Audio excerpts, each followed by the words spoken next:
Author brands. What is it, why it's important, and why it's going to make your head spin and drive you a little crazy to get it right. Now, as a consumer, a reader, however you like, you may not necessarily know what branding is. If you've never had a need to market anything, good for you. You are winning at life. You have avoided so many pitfalls and drama.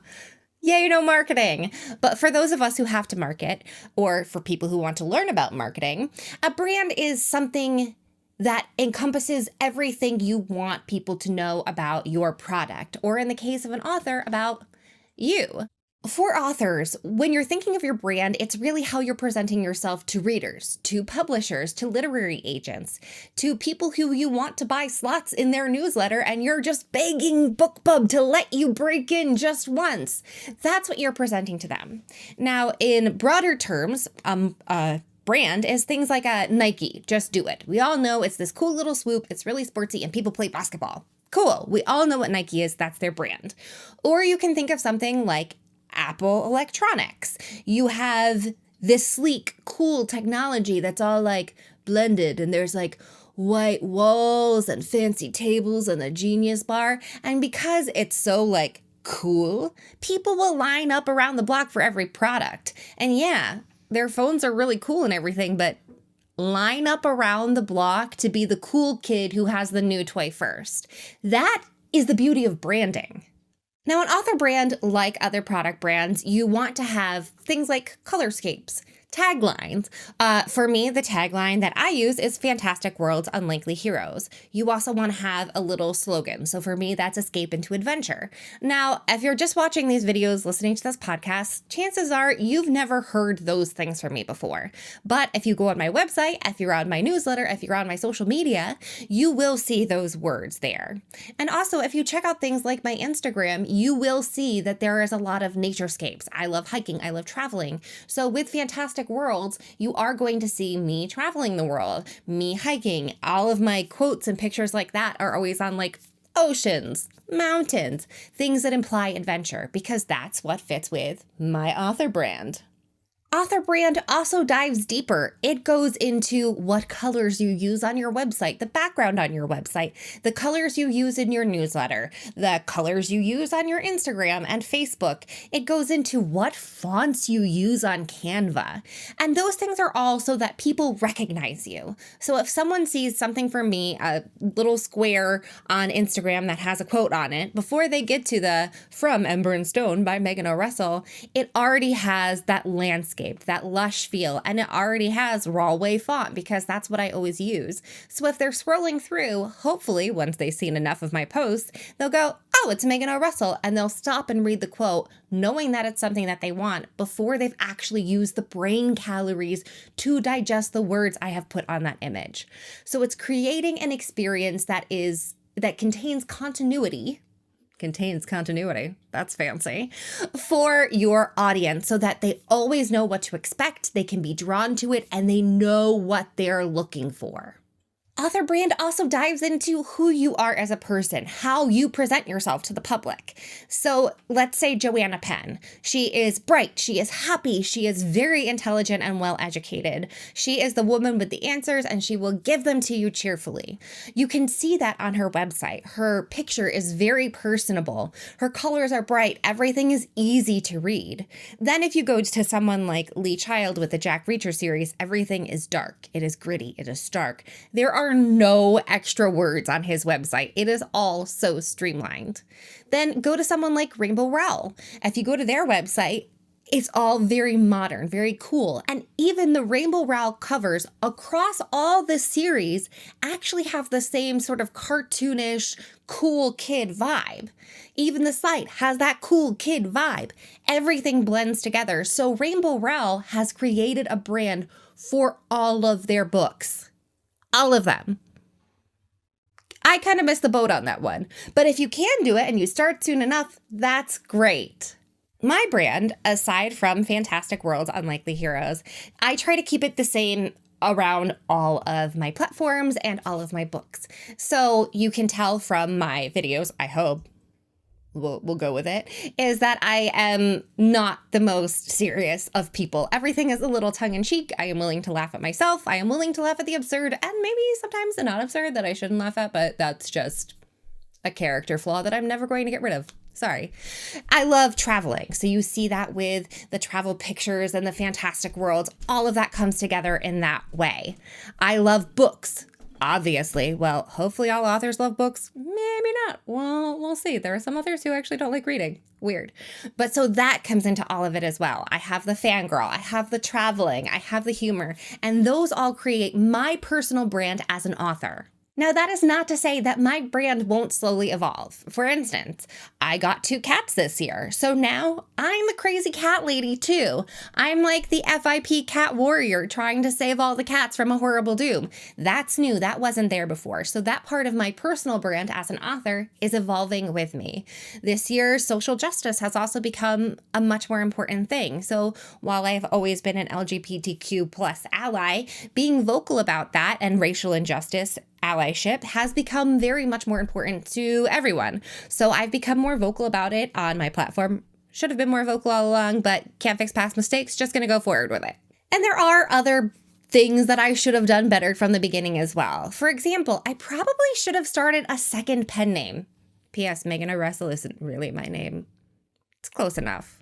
You don't want to spell the other part. It's fine. But I should have probably started a second pen name because yes, Fantastic Worlds Unlikely Heroes encompasses all of my books. Escape into Adventure encompasses all of my books. But then when you look at things like How I Magically Messed Up My Life in 4 Frickin' Days, which is contemporary humorous fantasy, and then you look at Anna of Ilbrea, which is like high epic fantasy, not necessarily everything going to turn out great, and there's a little bit of sexy time in there. Those two don't really work. They don't really blend together. They are very different concepts. So if I had been smarter and I wanted to like hit the New York Times bestseller list, I would have streamlined and done like just Bryant or just Enna. Unfortunately, that's not who I am as a person. I like writing dystopian. I like first person. I like third person. I like writing fantasy. I like being a little snarky sometimes. I like being very dramatic sometimes. So unfortunately, all of my books are not going to be able to pull a Rainbow Rowell and just have the perfect series-wide covers that just span everything and all look very cool together. But that's okay. Maybe in the next life I'll like write only dystopian and everything will fit together perfectly. If you're just starting off as an author, maybe think about how you want to do that. Do you just want to write in one genre? And by genre, I don't mean YA, I mean like niche. Like YA contemporary romance.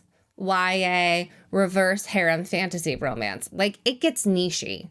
It gets real nichey. So if you're just starting out, choose your niche carefully and decide if you want to stray from that niche or not, with a very, very open mind as to what it could do to your career, because consequences, y'all. But I love it. It's fun. And I wouldn't give up any of my series. So we're just going to have some genre diversity here. Now, brand also goes beyond the fonts you use, the nice little taglines on your website, your books. It also goes beyond your personality. It goes to how you look. For instance, there was an author I know who is known for her very long hair. She does mermaid things, and it's very long, it's very pretty, and she went and she got a horrible haircut, and they cut off too much of her hair. Like 1.5 feet of hair when she wanted to trim. Nightmare inducing, I know. And so it actually affected her brand because that was part of what she used on her social media platform was her hair. It was the look that everyone knew her by. If you were scrolling up on TikTok, you would know it was her video because you would recognize her hair. That's a part of her. Now, the reason that I'm a little obsessed about brand right now is because later today, actually, I'm going to have my hair chopped off and dye the rest of it blue. I know. That's a big change in brand that goes exactly against everything that I just said authors should do to maintain continuity so that their readers can find them while scrolling through social media. But I want to do it, so I'm going to. But I'm not going to lie, it makes me a little nervous about my branding. Blue hair is, a little unorthodox. Are people going to be like, oh, she's trying to be cool, I don't like her anymore? Or are people going to be like, oh no, she's like, not good for children. She should be kept away from my teenager's bookshelves. She's a bad influence. I don't know. I don't know what's going to happen. I could lose all my social media followers. I don't think that's going to happen, but it could. Or my social media could blow up and I could be stuck needing to have blue hair for the rest of my life because I'm just known as that author with the bright blue hair, and I can't change it because then people wouldn't like me anymore because I don't have blue hair. Suddenly going to the salon is a lot bigger of a question because it's not just is the lady at Dunkin' Donuts going to look at me funny and put sugar in my coffee when I didn't ask her to as vengeance for me looking weird? It's what's this going to do to my career? Which, while it may not always seem like it, is actually more important than coffee. But at the end of it all, I think having blue hair is going to make me happy. So I'm going with it. And we'll see. We'll see what happens. We'll see how it goes. So as a reader, as a consumer of any kind, what brands do you love? What brands do you love without knowing you actually love them? Is it something like the sleek little label on your socks? Is it the little angel wings in your bra? What is it that you love and you feel safe with, comfortable with, always look for and seek out in a crowd because you recognize the brand without even knowing it? You recognize what that brand is because of the cues that they have very carefully given you in their advertising. As an author, have you conscientiously built your brand? Do you know what you're presenting to the public? Have you thought through how you present yourself on social media versus in your newsletters versus in your books? Have you thought through the long-term consequences of how you present yourself? If you always seem to be the person who, wants to drink coffee in the corner and you actually hate coffee and want to be in all the social media clubs, then you're probably going to miss out on some opportunities if you present yourself as a loner when that's really not who you want to be. So think about it. Think about the face that you are giving to the public, to the publishing community, to your readers, to everyone, and decide what you want them to see. Because yes, it is weird as an author to have a book brand and a publishing brand and a personal brand, but they're all the same brand. Yes, it is weird. It is mind-blowing. It's who are we, Hollywood stars? Do we get stylists to come in here? Are we doing this on our own? And the answer is yes. Until you're super famous, yeah, you're on your own. But on the plus side, you can do it. So just have a think, decide what you want your brand to be, and then embrace it. Because once you know who you are and what face you are presenting, so much of the stress of what to give your readers and what to give your audience just melts away because it's all there, wrapped up in your tiny little author brand.